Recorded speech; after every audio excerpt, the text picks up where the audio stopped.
Hello అందరికీ, నేను మీ Vaishnavi. Welcome back to Vaishnavi recipe work. ముందుగా మీరు కనుక నా ఛానల్ని ఫస్ట్ టైం చూసినట్లయితే లైక్ చేయండి, షేర్ చేయండి, సబ్స్క్రైబ్ చేయండి, అలాగే పక్కన బెల్ ఐకాన్ని ప్రెస్ చేయండి. నా నోటిఫికేషన్స్ అన్నీ మీకు వచ్చేస్తాయి. ఈరోజు వీడియోలో గోంగూరతో గోంగూర పచ్చడిని రుచిగా, కమ్మగా, టేస్టీగా ఎలా చేసుకోవాలో చూపించబోతున్నాను.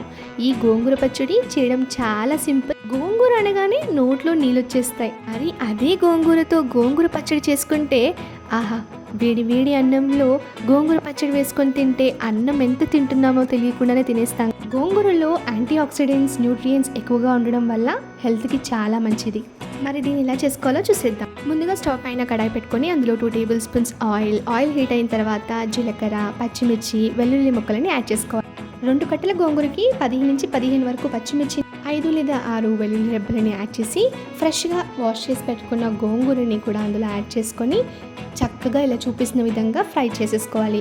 గోంగూర కాస్త దగ్గర పడిన తర్వాత స్టవ్ ఆఫ్ చేసుకొని ప్లేట్లోకి తీసి చల్లారి పెట్టుకోవాలి. ఇప్పుడు గోంగూర పూర్తిగా చల్లారిన తర్వాత ఒక మిక్సీ జార్ తీసుకుని అందులో ఈ గోంగూర మొత్తంని కూడా యాడ్ చేసుకొని సరిపోయేంత ఉప్పు వేసి చక్కగా ఒకసారి ఇలా పల్స్ మోడ్లో గ్రైండ్ చేసేసుకోవాలి. దీన్ని ఇలా తిన్నా కూడా చాలా కమ్మగా ఉంటుంది, కానీ పోపు పెట్టుకొని తింటే ఇంకా చాలా బాగుంటుంది. పోపు కోసం స్టవ్ పైన కడాయి పెట్టుకుని ఆయిల్ని యాడ్ 1 టేబుల్ స్పూన్ జీలకర్ర, 1 టేబుల్ స్పూన్ ఆవాలు, 5 లేదా 6 వెల్లుల్లి రెబ్బలు, కొద్దిగా కరివేపాకుని, 1 టేబుల్ స్పూన్ ఇంగువ, 1/2 టేబుల్ స్పూన్ పసుపుని యాడ్ చేసి చక్కగా ఫ్రై చేసుకొని ముందుగా పేస్ట్ చేసి పెట్టుకున్న గోంగూర పేస్ట్ని అందులో యాడ్ చేసి చక్కగా కలిపేసి వేడి వేడి అన్నంలో 1 టేబుల్ స్పూన్ నెయ్యి యాడ్ చేసి ఈ గోంగూర పచ్చడిని యాడ్ చేసుకొని తింటే ఆహా, ఎంత బాగుంటుందో. మరి ఇంకెందుకు ఆలస్యం, మీరు కూడా వెంటనే ట్రై చేసి మీ ఫీడ్బ్యాక్ని నా కమెంట్ రూమ్లో తెలియచేయండి. వీడియో నచ్చినట్లయితే లైక్ చేయండి, షేర్ చేయండి, సబ్స్క్రైబ్ చేయండి, అలాగే పక్కన బెల్ ఐకాన్ని ప్రెస్ చేయండి. మరొక అమేజింగ్ రెసిపీతో మీ ముందు ఉంటాను, మీ Vaishnavi. Thank you for watching.